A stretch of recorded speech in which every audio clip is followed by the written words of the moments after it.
sebenarnya budaya sekolah itu sebenarnya dalam artian secara definisi dan sebenarnya. Oke, ini dia budaya positif. Budaya positif di sekolah yaitu nilai-nilai dan kebiasaan yang ada di sekolah kita yang berpihak pada murid sehingga murid dapat berkembang menjadi pribadi yang kritis, penuh rasa hormat dan bertanggung jawab. Jadi itu adalah sebuah kebiasaan yang positif. Ini beberapa hal yang saya coba lakukan beberapa waktu yang lalu, kolaborasi dengan rekan saya. Kemudian yang pertama adalah tentang konsep utama budaya positif. Yang pertama, disiplin positif dan nilai-nilai kebajikan, motivasi perilaku manusia, keyakinan kelas, kebutuhan dasar manusia, posisi kontrol guru, dan segitiga restitusi. Nah, ini adalah sebuah renungan bagi kita semua. Jadi Anda dan teman Anda akan melakukan kegiatan cobalah buka. Jika Anda itu adalah A, tugas Anda adalah mengepalkan salah satu tangan Anda. Kemudian coba Anda bayangkan bahwa Anda menyimpan sesuatu yang berharga di dalam tangan Anda, di mana Anda perlu menjaga benda tersebut sekuat tenaga karena begitu pentingnya untuk kehidupan Anda. Nah, tugas lainnya yaitu tugas B, rekan Anda adalah mencoba dengan segala cara untuk membuka kepalan tangan Anda tadi. Nah, rekan Anda B boleh dengan cara membujuk, kemudian menghardik, mengintimidasi, menggoda, menggelitik, menawari Anda uang agar Anda mau membuka kepalan tangan Anda tadi. Nah, menurut Anda, kalau misalnya Anda pada posisi A dan teman Anda pada posisi B, Anda sebagai rekan A, menurut Anda apa yang Anda lakukan? Kalau misalnya Anda dipaksa, dihardik, ditekan, digoda, digelitik dengan uang misalnya atau dengan sesuatu yang menggiurkan, Anda mau membuka kepalan tangan Anda tadi. Nah, ini pertama tentang perubahan paradigma belajar. Perubahan paradigma belajar teori kontrol atau ilusi kontrol, William Glasser. Nah, di sini adalah tadi kan kita ada sebuah pernyataan tadi yang mengatakan bahwa bukan pernyataan. Ketika tangan kita ada sesuatu yang berharga di tangan kita, ada orang lain yang ingin memaksa, menghardik dengan segala cara memaksa kita untuk membuka tangan kepala kita tadi, itu sebenarnya adalah hubungannya dengan ilusi kontrol. Yang pertama yang dipaparkan oleh William Glasser, ilusi bahwa orang dewasa memiliki hak untuk memaksa. Kemudian ilusi guru bahwa dia dapat mengontrol muridnya. Kemudian ilusi bahwa semua penguatan positif, efektif, dan bermanfaat.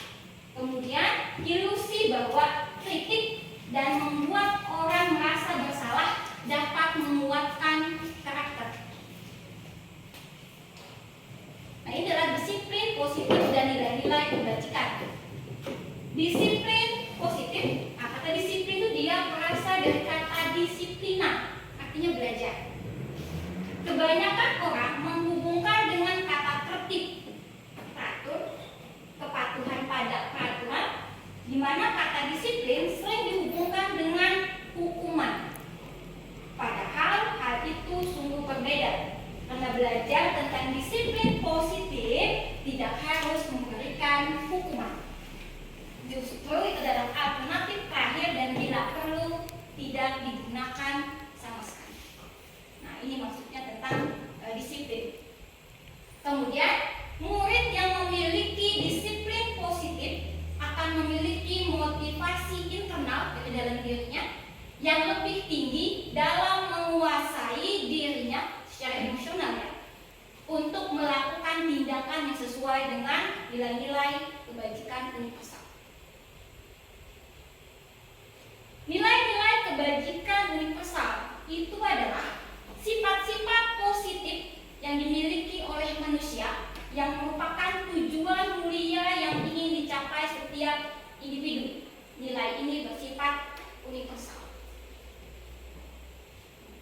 Kemudian maknanya, menurut Diane Bowser, mengemukakan bahwa dengan mengaitkan nilai-nilai kebajikan yang diyakini seseorang, maka motivasi intrinsiknya akan terbangun sehingga menggerakkan motivasi dari dalam untuk dapat mencapai tujuan mulia yang diinginkan. Kemudian ada 3 motivasi perilaku manusia. Nah, 3 motivasi perilaku manusia. Sebagai seorang guru, saat Anda mengajar tepat waktu, motivasi apakah yang mendasari tindakan Anda? Kan ada tuh, kalau pas kita misalnya mau masuk kelas, ada yang memang guru masuk kelas tepat waktu, ada yang nunggu 5 menit dulu, ada yang nunggu 10 menit dulu, baru dia masuk kelas. Nah, sebagai seorang guru, saat kita masuk mengajar tepat waktu, pasti ada motivasi, termasuk yang masuk kelas 10 menit belakangan. Ada motivasi yang mendasari dirinya mengapa dia melakukan tindakan tersebut. Ini adalah 3 motivasi perilaku manusia. Yang pertama, untuk menghindari ketidaknyamanan atau hukuman. Yang kedua, untuk mendapatkan imbalan atau penghargaan dari orang lain. Kemudian, untuk menjadi seseorang yang diinginkan oleh orang lain dan dia dapat menghargai dirinya sendiri dengan nilai-nilai yang mereka percayai. Nah, ini ada pertanyaan reflektif, sebuah cerita singkat. Jadi ada IPA kurang menguasai pelajaran matematika, sehingga pada saat pelajaran tersebut berlangsung, ia lebih banyak diam atau menggambar di buku pelajarannya. Pada saat guru matematikanya, Pak Seno, menanyakan pertanyaan, IPA menjadi gugup dan tak sengaja menjatuhkan tasnya dari kursi, serta tiba-tiba menjadi gagap pada saat berupaya menjawab. Seluruh kelas pun tertawa melihat perilaku IPA yang bicara tergagap dan terkejut. Pak Seno pada saat itu membiarkan teman-teman IPA menertawakan IPA yang tergagap dan malu luar biasa. Malahan meminta IPA maju ke depan dan berdiri di depan kelas sambil menunjuk hidungnya karena tidak bisa menjawab pertanyaan Pak Seno. Kelas makin gaduh dan anak-anak pun tertawa melihat IPA di depan kelas sambil menunjuk hidungnya. Nah, sekarang pertanyaannya adalah, apakah Anda setuju dengan tindakan Pak Seno terhadap IPA? Kemudian yang kedua, menurut Anda, tindakan Pak Seno terhadap IPA adalah hukuman atau konsekuensi? Nah, itu. Kemudian mengapa Bapak Ibu mengatakan itu hukuman dan mengapa Bapak Ibu mengatakan itu konsekuensi?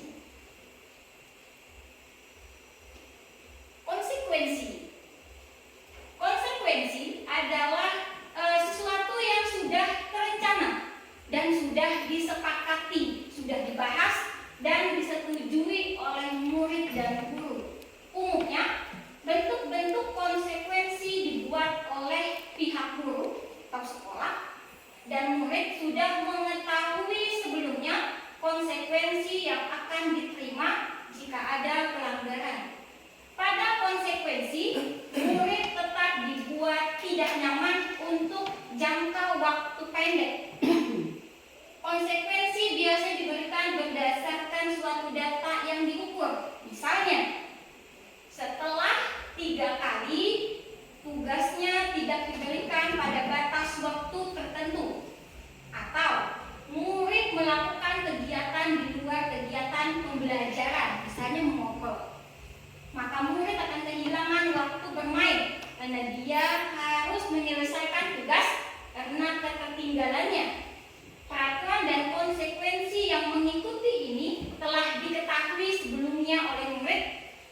sikap guru di sini senantiasa memonitor murid.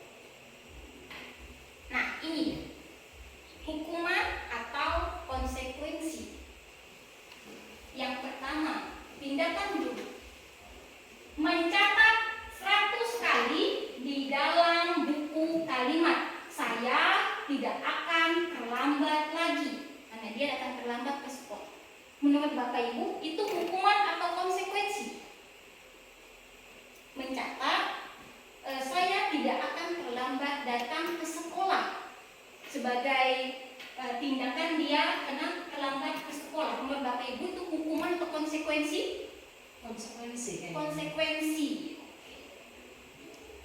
Lari mengelilingi lapangan basket 2 kali karena terlambat hadir di sekolah. Hukuman atau konsekuensi? Hukuman. Oke.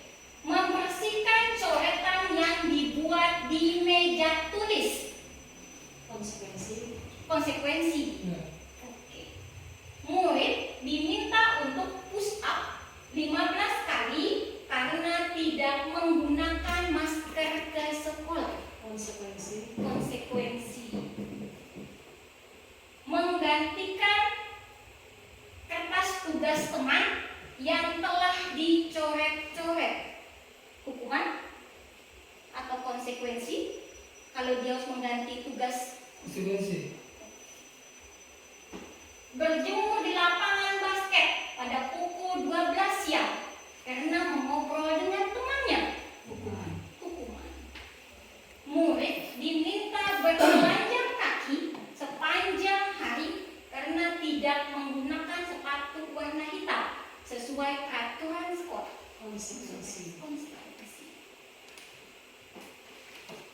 Nah, kita lihat ke restitusi. Restitusi itu adalah proses menciptakan kondisi bagi murid untuk dia memperbaiki kesalahan mereka sehingga mereka bisa kembali pada kelompok mereka dengan karakter yang lebih kuat. Restitusi juga adalah proses kolaboratif yang mengajarkan murid untuk mencari solusi untuk masalah dan membantu murid berpikir tentang orang seperti apa yang mereka inginkan dan bagaimana mereka harus memperlakukan orang lain. Nah, ini dia. Ini beberapa contoh untuk tindakan hukuman, konsekuensi, dan restitusi. Pada hukuman, sesuatu yang menyakitkan harus terjadi. Berdasarkan konsekuensi, sesuatu harus terjadi. Pada restitusi, restitusi merupakan pilihan. Kemudian, pada hukuman, tidak nyaman untuk murid pada jangka waktu panjang. Kalau pada konsekuensi, tidak nyaman juga pada murid, cuma jangka waktunya pendek.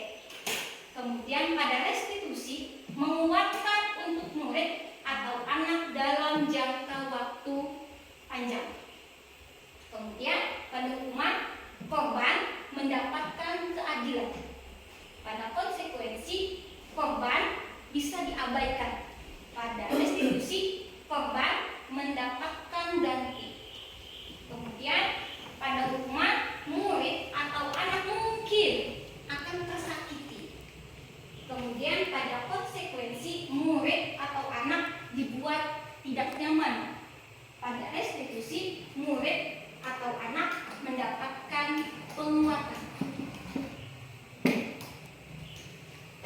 Nah, ini dia sama seperti tadi, itu hukuman, konsekuensi, dan restitusi. Pada hukuman berlaku hanya pada sebuah institusi, tidak berlanjut pada kehidupan nyata. Maksudnya, hukumannya hanya kalau kita pada sekolah ya, hukumannya hanya dilakukan di sekolah. Ketika dia keluar dari sekolah, maka hukumannya tidak berlaku. Kemudian membantu penerapan mengikuti aturan dalam masyarakat. Konsekuensinya, pada restitusinya fokus pada pemecahan masalah dalam jangka waktu panjang. Jadi dipecahkan masalah itu untuk dia ke depannya dan seterusnya. Kemudian ada hukuman, peraturannya adalah kamu harus, itu kan biasa dikatakan oleh gurunya, kamu harus mengikuti ini, kamu harus tahu aturannya. Nah itu. Kemudian pada konsekuensi, apa peraturan kita, apa peraturan sekolah kita, apa peraturannya. Kemudian mampukah kamu melakukannya. Nah pada restitusi, apakah kamu yakin apa yang bisa kamu lakukan untuk memperbaiki masalah ini. Itu perbedaannya. Kemudian akhirnya pada hukuman, murid atau anak itu dia akan membenci peraturan. Sedangkan pada konsekuensi, murid atau anak dia akan menghormati peraturan. Dia tidak membenci ya, dia akan menghormati peraturan.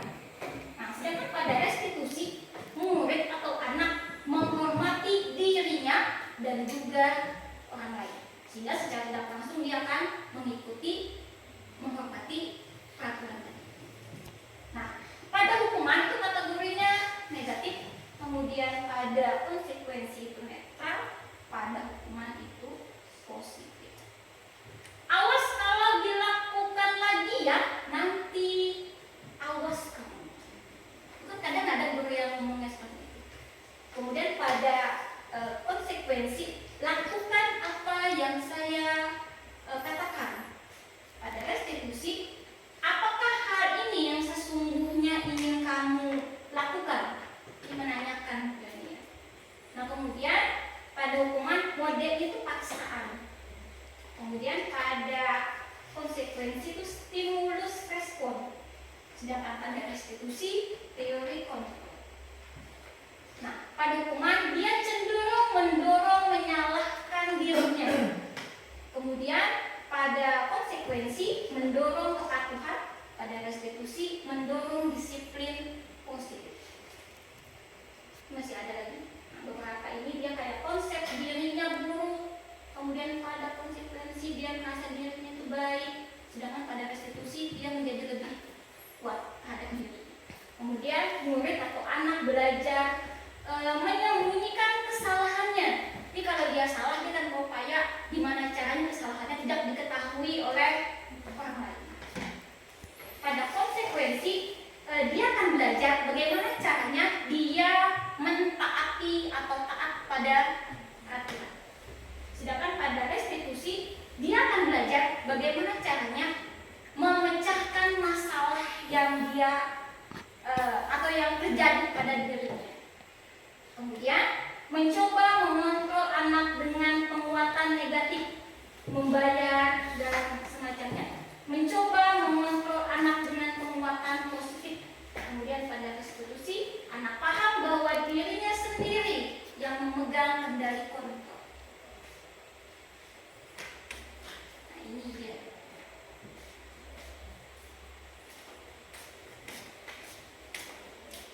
Dampak pada murid.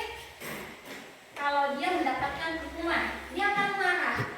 Kalau siswa itu dihukum, dia akan marah. Kemudian dia akan merasa bersalah.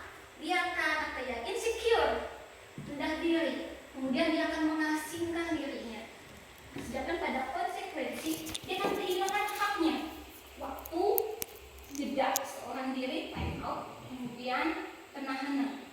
Kemudian pada restitusi, murid atau anak tidak kehilangan waktu, namun dia bersemangat untuk memperbaiki dirinya. Kemudian tiba-tiba tidak diharapkan atau dia sangat melukai dirinya, maksudnya terluka. Kemudian sudah diketahui, kemudian berupa undangan untuk mengadakan restitusi. Ini acaranya. Nah, untuk hukuman itu dibuat oleh guru. Pada konsekuensi dibuat oleh guru dan murid atau anak. Misalnya, nanti kalau tidak mengerjakan tugas, tapi kamu harus ini ya. Kemudian pada restitusi juga dibuat oleh guru itu dia lebih ke menuntun. Jadi anak yang membuat peraturannya, terus kita menuntun supaya itu menjadi sesuatu yang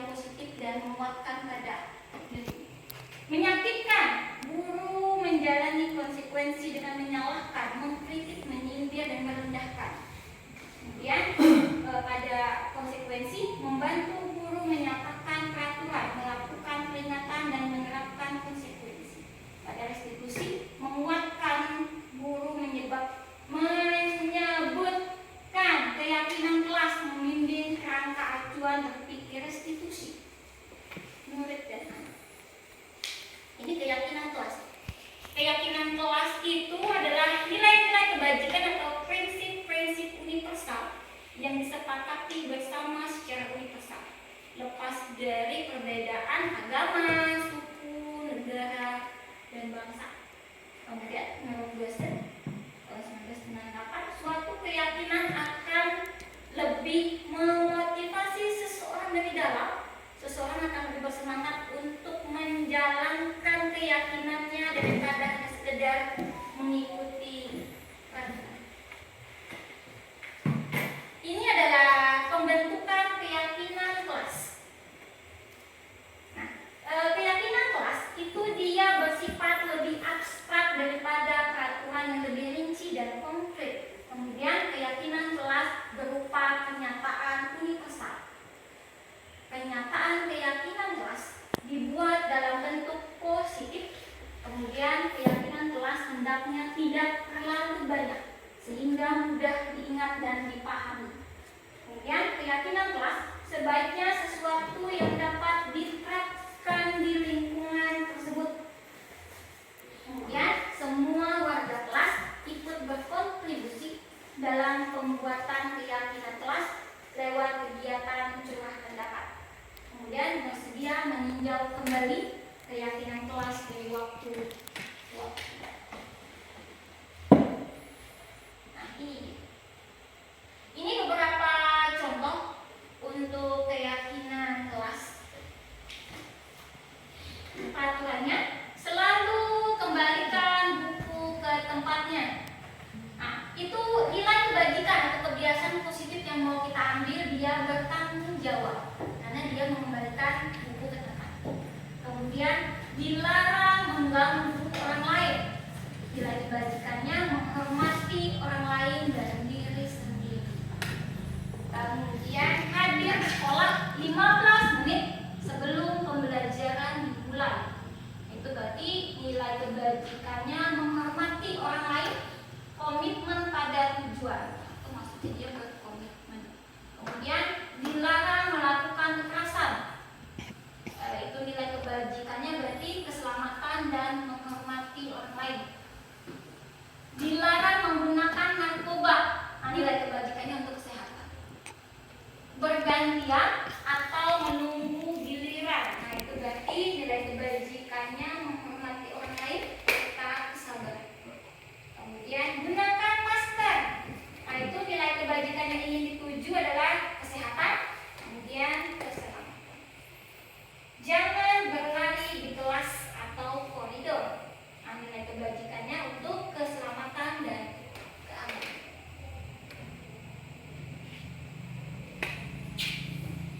Nah, ini dia lanjut pada 5 kebutuhan dasar manusia.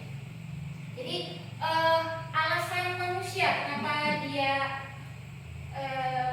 sebenarnya 5 kebutuhan dasar ini yang mendasari perilaku manusia. Yang pertama, bertahan hidup. Yang kedua, kasih sayang. Yang ketiga, kebebasan. Yang keempat, kesenangan. Yang kelima, penguasaan. Nah, ini dia. Kita ada beberapa masalah di sini. Kita identifikasi dulu. Aku bosan mewarnai terus di dalam kelas. Aku senang main kejar-kejaran dengan ibu guru. Ibu kejar aku karena ibu guru sayang aku. Aku hebat kan? Bisa bikin ibu guru kejar aku. Nah, ini kan dia melakukan ini semua karena ada kebutuhan dasar yang tidak terpenuhi dalam diri. Ibu guru bilang, aku tidak boleh bersenandung sewaktu mengerjakan tugas. Katanya kelas harus tenang, tidak ada suara. Kan tidak seru jadinya. Nah, sebenarnya Dinda menginginkan kesenangan. Nah, kesenangan itu adalah salah satu dari 5 kebutuhan dasar manusia. Mungkin dengan belajar sambil bernyanyi, dia bisa betah belajar di kelas. Kemudian, ibu guru tidak menyapaku hari ini, padahal aku pakai jepit rambut baru. Nah, di sini Dinda menginginkan cinta dan kasih sayang. Dinda ingin mendapatkan Kemudian, aku hebat kan? Bisa bikin ibu guru kejar aku. Nah, di sini dia menginginkan penguasaan karena dia merasa hebat ketika berhasil membuat ibu guru mengejarnya. Hal ini memenuhi kebutuhan dasar Bimo dalam penguasaan. Aku bosan belajar mewarnai terus di dalam kelas. Nah, di sini sebenarnya dia menginginkan kebebasan. Bisa jadi hobinya itu mewarnai, hobinya itu bukan mewarnai, namun di bidang yang lain. Alina restitusi. Posisi kontrol guru di sekolah. Yang pertama, posisi kontrol sebagai penghukum. Yang kedua, posisi kontrol sebagai pembuat rasa bersalah. Yang ketiga, posisi kontrol guru sebagai teman. Yang keempat, posisi kontrol guru sebagai pemantau. Terakhir, posisi kontrol guru sebagai manajer. Iya, segitiga restitusi. Proses menciptakan kondisi bagi murid untuk memperbaiki kesalahan mereka sehingga mereka bisa kembali pada kelompok mereka dengan karakter yang lebih kuat. Melalui restitusi, guru dapat membantu murid menjadi lebih memiliki tujuan, disiplin positif, serta memulihkan dirinya setelah berbuat salah. Kemudian membantu murid untuk jujur pada dirinya sendiri dan mengevaluasi dampak dari kesalahan yang dilakukan. Memberikan penawaran, bukan paksaan. Tahapan pada segitiga restitusi. Yang pertama, menstabilkan identitas. Dalam menstabilkan identitas, kalau misalnya kita dapat suatu masalah dengan siswa, pada segitiga restitusi yang pertama adalah stabilkan identitas. Bahwa berbuat salah itu tidak apa-apa. Tidak ada manusia yang sempurna. Saya juga pernah melakukan kesalahan seperti itu. Kita bisa menyelesaikan ini. Bapak Ibu tidak tertarik mencari siapa yang salah, tapi Bapak Ibu ingin mencari solusi dari permasalahan ini. Kemudian kamu berhak merasa begitu. Tahapan restitusi yang kedua adalah validasi tindakan yang salah. Kamu pasti punya alasan mengapa melakukan hal itu. Kamu patut bangga pada dirimu sendiri karena kamu telah melindungi sesuatu yang penting buatmu. Kemudian terakhir menanyakan keyakinan. Apa yang kita percaya sebagai kelas atau keluarga? Apa nilai-nilai umum yang telah disepakati? Kemudian apa bayangan kita tentang kelas yang ideal? Kemudian kamu mau jadi orang yang seperti apa?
Ya.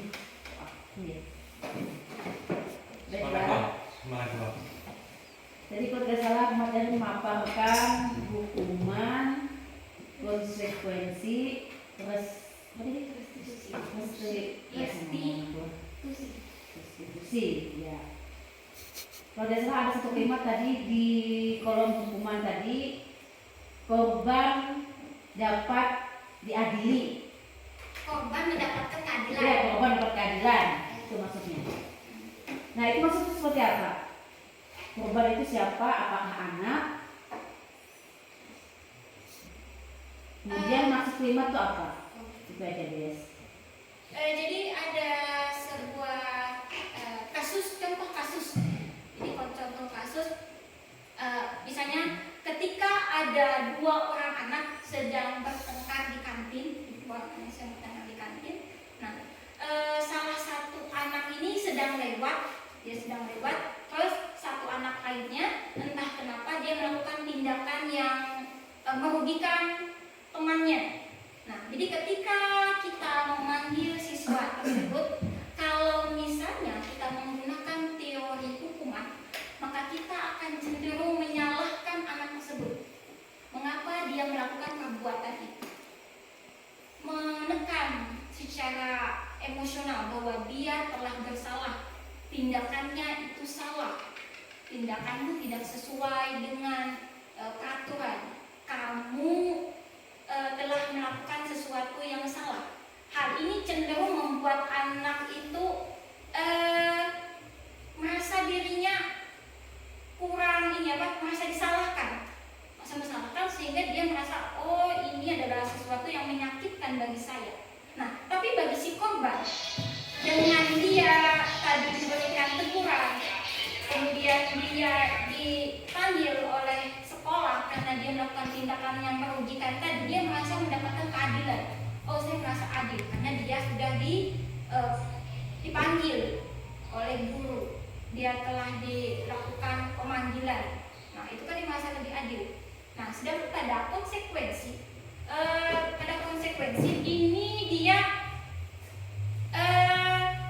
lebih ke ini, menanyakan, kamu tahu tidak peraturannya, kalau kamu mengganggu orang lain maka kamu akan seperti ini. Peraturan kita adalah seperti ini.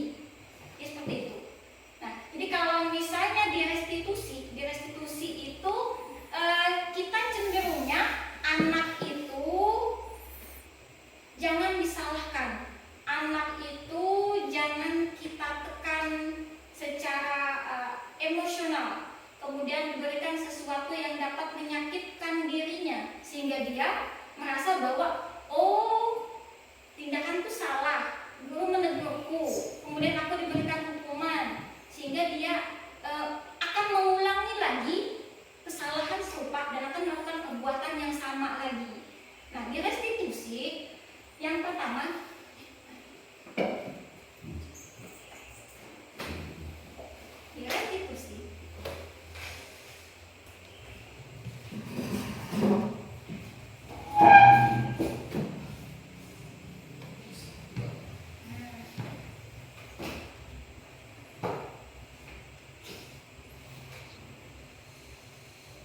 kita tanya dulu, sebenarnya dia itu melakukan perbuatan tersebut alasannya apa?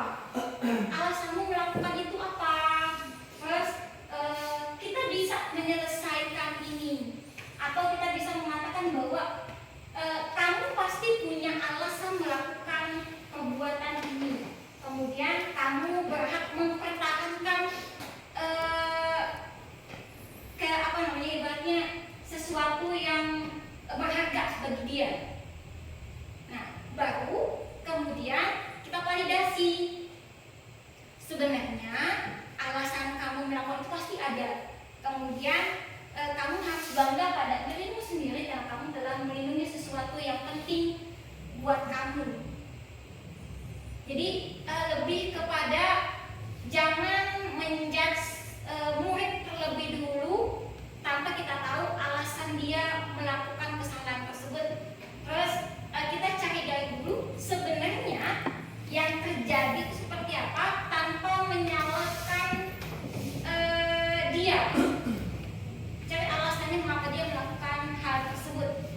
kemudian tanyakan keyakinannya. Ditanyakan keyakinan bisa seperti ini. Apakah kamu yakin dengan perbuatanmu ini? Apakah kamu yakin bahwa perbuatanmu sudah benar?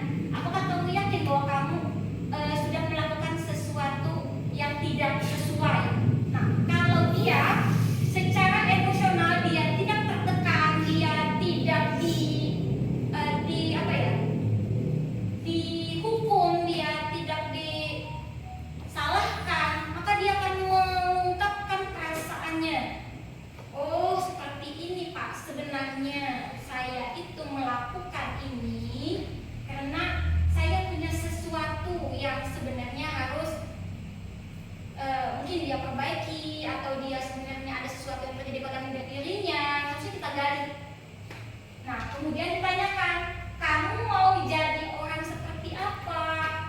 Terus kita punya nilai-nilai yang mau kita sepakati, misalnya menghargai orang lain, bertanggung jawab, kemudian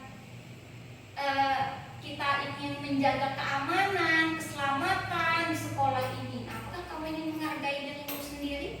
Apakah kamu ingin menghargai orang lain? Itu bisa menanyakan keyakinannya.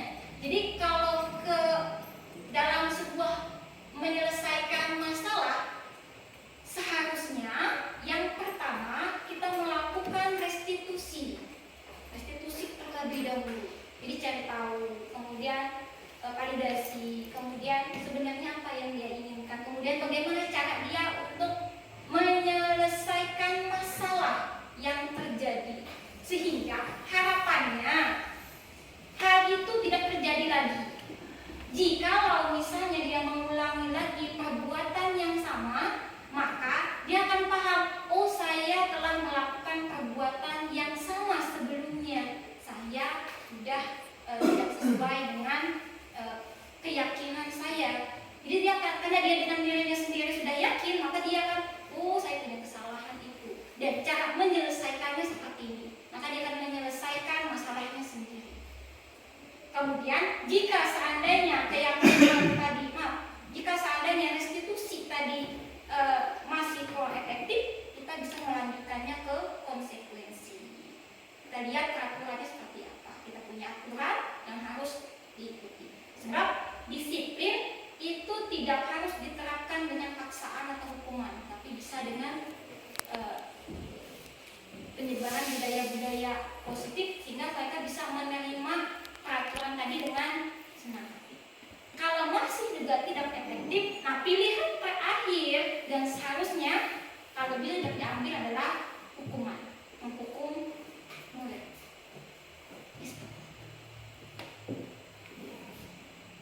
Jadi banget. Cukup. Bu Sylvia ada Tentang penerapan budaya positif. Aturan tentang rambut putra. budaya positif. Oke. Kan kita sudah punya aturan ya sebenarnya. Ya. Tapi kan kita belum menerapkan yang dijelaskan tadi, yaitu restitusi ya. Ya. Gimana cara mengembalikan kan anak yang sudah ada di sekolah, kan kalau budaya positif restitusi tadi bisa digunakan untuk anak-anak tahun ajaran baru misalnya. Ya. Terus anak yang sudah itu bisakah digabungkan juga atau bagaimana? Digabungkan maksudnya. Menerima restitusi itu lagi gitu. Ya, anak baru atau yang sudah siswa yang sudah di sekolah itu. Oh gitu. Bolehkah bergabung dengan anak-anak tahun ajaran baru misalnya? Menurut sepemahaman saya, restitusi itu ketika diterapkan ke siswa, jadi kita punya cara namanya metode restitusi. Jadi ketika dia misalnya setiap kali mau ujian, terus rambutnya panjang, terus kita restitusi, terus ternyata terulang kembali, sebenarnya dalam hatinya dia itu paham, oh rambut panjang, nggak bisa ikut PTN. Sebenarnya karena sudah direstitusi, dia akan dengan sendirinya mampu menyelesaikan masalahnya, yaitu memotong rambutnya.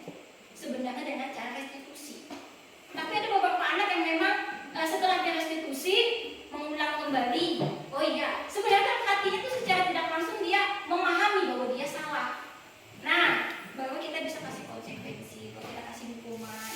Itu sebenarnya hukuman bagian terakhir ya, sebenarnya bisa. Nah, tapi metode restitusi itu tidak bisa sekali kita restitusi, terus pada ujian berikutnya dia akan tidak mengulangi lagi, itu tidak menjamin. Kenapa? Sebab restitusi itu adalah suatu proses. Kadang perlu waktu yang panjang untuk kita bisa menerapkan metode seperti ini. Dia tidak menjamin bahwa dia tidak mengulangi perbuatannya. Tapi secara emosional, secara psikis dia akan memahami bahwa oh saya melakukan ini, maka saya cara memperbaikinya dengan seperti ini. Nah, ketika siswa baru datang, kemudian dia juga melakukan perbuatan yang sama karena dia siswa baru, kita bisa melakukan restitusi kembali kepada siswa baru. Bagaimana dengan siswa yang lama? Karena siswa yang lama sudah pernah direstitusi, maka dia secara tidak langsung sudah memahami bahwa oh ini anak baru, oh ini aku. Nanti kalau kita seperti ini, cara memperbaikinya seperti ini. Karena kita sudah diajarkan untuk menyelesaikan masalahnya. Tapi kita jangan langsung kamu itu panjang, kamu itu salah, kamu harus pulang ke rumah. Secara metode restitusinya seharusnya tanya dulu alasannya seperti apa. Sebab ada tadi kita tulis tadi tentang 5 kebutuhan dasar manusia: kesenangan, penguasaan, kemudian kebebasan, kasih sayang, dan satu lagi saya lupa. Nah, itu adalah 5 kebutuhan dasar manusia. Ketika ada salah satu dari 5 kebutuhan dasar ini tidak dimiliki oleh murid atau siswa, maka dia cenderung melakukan atau berbuat sesuatu untuk mendapatkan 5 kebutuhan tadi. Misal kesenangan tidak dia dapatkan di rumahnya, maka dia akan mencari cara supaya kesenangan itu dia dapatkan, misalnya dengan cara mendapatkannya di sekolah. Cara dia mendapatkan di sekolah itu ada yang positif, ada yang negatif. Jadi intinya seperti itu. Jadi kalau kita langsung membuat pikiran awal, deskripsi awal bahwa oh dia bersalah tanpa kita tahu alasan dia melakukan hal tersebut, sebenarnya kita cari tahu dulu. Nah, itu bisa dengan menggunakan metode segitiga restitusi. Ada lagi Bapak Ibu? Tidak ada?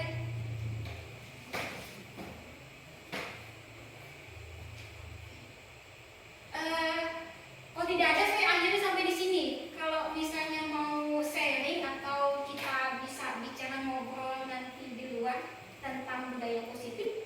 Sebab gini, budaya positif di sekolah tidak bisa dilakukan oleh satu orang guru. Tapi budaya positif di sekolah itu terjadi atau dapat terlaksana jika semua guru mempunyai visi yang sama, mempunyai tujuan yang sama, mau bekerja sama, berkolaborasi untuk mencapai tujuan budaya positif tadi supaya dapat berlaku dan terlaksana di sekolah. Ya, mungkin itu yang bisa saya sampaikan. Terima kasih atas partisipasi Bapak Ibu pada kegiatan diseminasi saya pada hari ini. Terima kasih banyak saya ucapkan. Wassalamualaikum warahmatullahi wabarakatuh.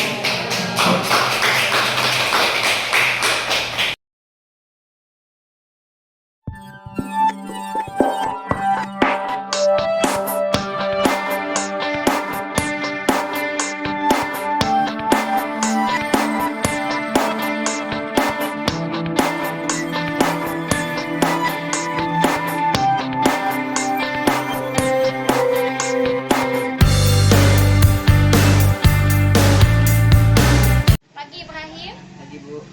kamu tahu kenapa kamu saya panggil kemari? Ya Bu, tadi saya tidak melaksanakan piket kelas. Iya, saya yakin kamu tidak melaksanakan itu karena kamu punya alasan sendiri. Bisa ceritakan kepada ibu? Ya Bu, karena saya tadi bangunnya kesiangan. Terus saya tidak melakukan piket kelas karena saya sarapan di kantin Bu. Jadi kamu sarapan dulu di kantin ya? Ya. Ya baiklah, menurut kamu apakah kamu sudah melanggar keyakinan kelas dan keyakinan sekolah kita? Iya Bu, Apa saja itu?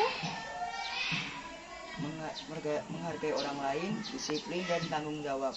Oke, apakah kamu ingin menjadi orang yang disiplin, menghargai dan bertanggung jawab? Iya Bu. Nah, bagaimana caranya supaya kamu bisa menjadi orang yang seperti itu? Saya akan menjadi orang yang disiplin dan bertanggung jawab, mungkin Bu. Tapi saya harus. Apakah kamu berjanji tidak akan mengulanginya lagi? Ya Bu, berjanji Bu. Apakah di rumah nanti ada orang yang akan mengingatkan kamu untuk bisa datang ke sekolah tepat waktu?